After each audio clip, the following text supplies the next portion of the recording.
सर्वप्रथम आप तमाम मीडिया बंधु को बहुत बहुत आभार और धन्यवाद। और आज का सामूहिक प्रेस कॉन्फ्रेंस का उद्देश्य है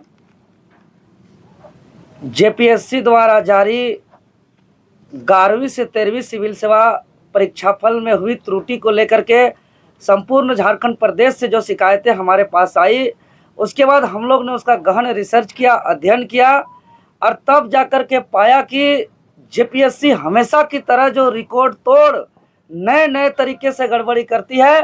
फिर से ये 11वीं से 13वीं जेपीएससी में भी अपने ही नियम का उल्लंघन करते हुए, विज्ञापन का नियम का उल्लंघन करते हुए, गजट का नियम का उल्लंघन करते हुए, साथ ही साथ the Jharkhand combined civil service examination rule 2023 के नियम का उल्लंघन करते हुए, और साथ ही साथ सबसे बड़ी बात, संविधान के अनुच्छेद 15 और 16 में प्रावधान आरक्षण के नियम का अवहेलना करते हुए जेपीएससी मनमानी तरीके से 11वीं 13वीं सिविल सेवा परीक्षा परिणाम को जारी किया है।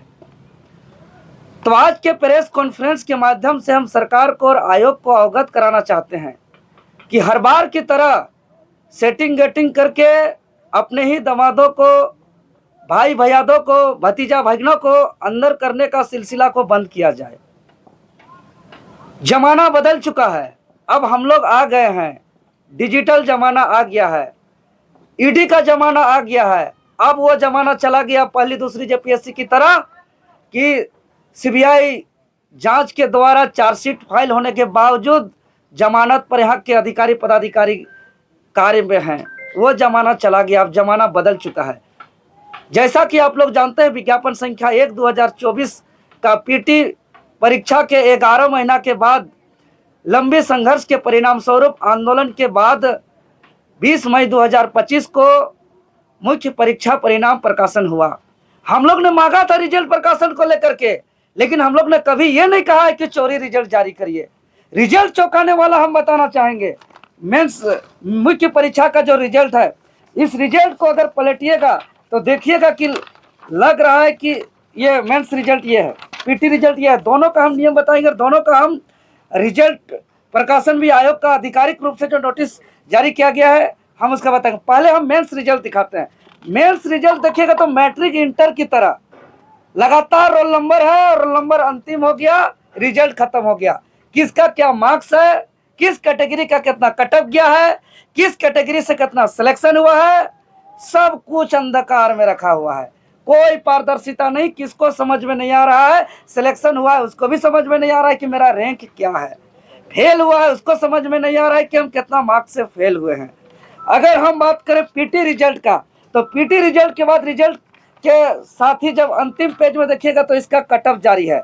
चाहे आप वर्टिकल रिजर्वेशन की बात करें या हॉरिजॉन्टल रिजर्वेशन की बात करें, अनरिजर्व का कटअप है BC1 का, BC2 का, SC का, ST का, EWS का। इसके अलावा जो हॉरिजॉन्टल रिजर्वेशन, जो प्रिमिटिव ट्राइब का, स्पोर्ट का, PWD ब्लाइंड का, डियर डम का, लोकोमोटिव का, हर तरीके का जितने भी रिजर्वेशन का विज्ञापन में प्रावधान है, ये पीटी में पालन किया गया। तो वहाँ पे कोई प्रकार का विवाद नहीं था, सब सही था। लेकिन 11 महीना तक रिजल्ट छुपाने के बाद जो रिजल्ट प्रकाशन हुआ, इसमें कहीं कटअप नहीं, मार्क्स नहीं, रिजर्वेशन का पालन नहीं। हम बात करते हैं, देखिए इसी विज्ञापन का 1/2024 का विज्ञापन का जो रूल्स है, जो मेंस का रूल्स है, मेंस का रूल्स का नियम, ये नियम जो कहता है, ये नियम क्या है? नियम साफ साफ कह रहा है। देखिए आप लोग कैमरामैन से मेरा निवेदन होगा कि आप थोड़ा सा जूम करके दिखाएंगे। ये साफ साफ कह रहा है कि मेंस एग्जामिनेशन का रिजल्ट के समय candidate will be arrange by the commission in order of merit in initial selection list shall be first prepared which shall content candidate equal to approx 2.5 times the total number of advertised UNR vacancies। गौर करना है, ये total number of advertised UNR माने unreserved vacancy का 2.5 गुना result निकालना है। ये initial selection list जो interview के लिए जाएंगे उसके बारे में बताया गया है। इसके बाद इसमें साफ साफ कहा गया है कि those candidate belonging to reserved categories in the initial selection list who have not taken any benefit relaxation of being in the reserved category shall be categorized as unreserved category for the purpose of this selection list। जो किसी प्रकार का benefit नहीं लिया है relaxation का और as का या कोई प्रकार का जो आरक्षण का सुविधा नहीं लिया है, उसको अनरिजर्व कैटेगरी में इनिशियल जो लिस्ट जारी होगा, इनिशियल लिस्ट जो बनेगा इंटरव्यू के लिए, और वैसे कैटेगरी जो अनरिजर्व के बराबर कैटेगरी लाएंगे, चाहे वो एसटी हो, एससी हो, ओबीसी हो, BC1 हो, BC2 हो या PWD का कोई भी कैटेगरी हो, अगर उसका मार्क्स अनरिजर्व के बराबर आता है, अगर वो किसी प्रकार का बेनिफिट नहीं लाया है, तो उसका result unreserved selection list, initial selection list में होगा। ये स्पष्ट रूप से लिखा हुआ है। इसके बाद जो सेकेंड लिस्ट जो जारी होगा कैटेगरी के लिए, उस पे नियम पे लिखा हुआ है, reserve category candidates selected against reserve category seat have to be equal to approximately 2.5 times. उसका कैटेगरी का अलग से 2.5 गुना रिजल्ट निकाला जाएगा इंटरव्यू के लिए, वो रिजर्व कैटेगरी के लिए, और रिजर्व कैटेगरी का जो होगा वो रिजर्व वैकेंसी के लिए होगा। मतलब जो ST SC OBC जो ज़्यादा नंबर लाए हैं, वो जो अनरिजर्व में उसका नंबर है, तो उसको ST SC OBC में काउंट नहीं किया जाएगा, और इसका अलग से दूसरा लिस्ट अलग से कैटेगरी वाइज बनाया जाएगा। अब बताइए, कैटेगरी वाइज कट ऑफ जारी नहीं किया गया है, कैटेगरी वाइज रिजल्ट जारी नहीं किया गया है। ये आयोग किसको उल्लू बना रहा है, ये आयोग किसको बेवकूफ़ बना रहा है। इसीलिए हम यही कहेंगे, ये रूल जो आपको हम दिखाए विज्ञापन का रूल, यही रूल आपका देखिए झारखंड गजट का भी रूल है, और सेम चीज लिखा हुआ है आपका रूल्स जो मेंस का रूल्स है, जो 19 का पैराग्राफ 2 में सेम चीज लिखा हुआ है। तो हम यही कहेंगे कि जो सेटर हमेशा की तरह 30 लाख 40 लाख ले करके यहाँ के ब्यूरोक्रेट्स में जाना चाहते हैं, वीडियो CEO बनना चाहते हैं, वो इस सोच का अमली जामा पहनाना छोड़ दे। जमाना बदल चुका है। इस तरीके का मनमानी हम लोग किसी भी हाल में होने नहीं देंगे। इसीलिए तत्काल JPSC आयोग कट ऑफ जारी करे, सबका मार्क्स जारी करे, और साथ ही साथ कैटेगरी वाइज रिजल्ट जारी करे, ST SC OBC, और साथ ही साथ जो हॉरिजॉन्टल कैटेगरी का सीट है, जो हमेशा बोला जाता है कि हम दे रहे हैं, और उसको हमेशा की तरह इस बार भी उस सीट को बर्बाद किया जा रहा है। जो हमारा हॉरिजॉन्टल रिजर्वेशन का जो 2.5 गुना सीट का होगा, जो 13 सीट के आसपास है, 30 से 33 सीट इस बार होना चाहिए, जो बिल्कुल नहीं है।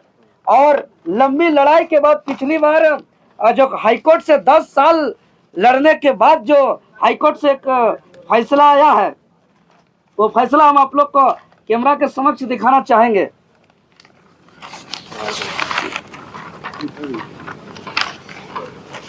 इसी प्रकार रिजर्वेशन का पालन नहीं करते हुए यहाँ के स्टूडेंट लोग जब हाई कोर्ट जाते हैं, सुप्रीम कोर्ट जाते हैं, और सुप्रीम कोर्ट जा करके उनको हॉरिजॉन्टल रिजर्वेशन का लाभ लेते हैं, तो फिर कब तक स्टूडेंट धोखा खाते रहेंगे?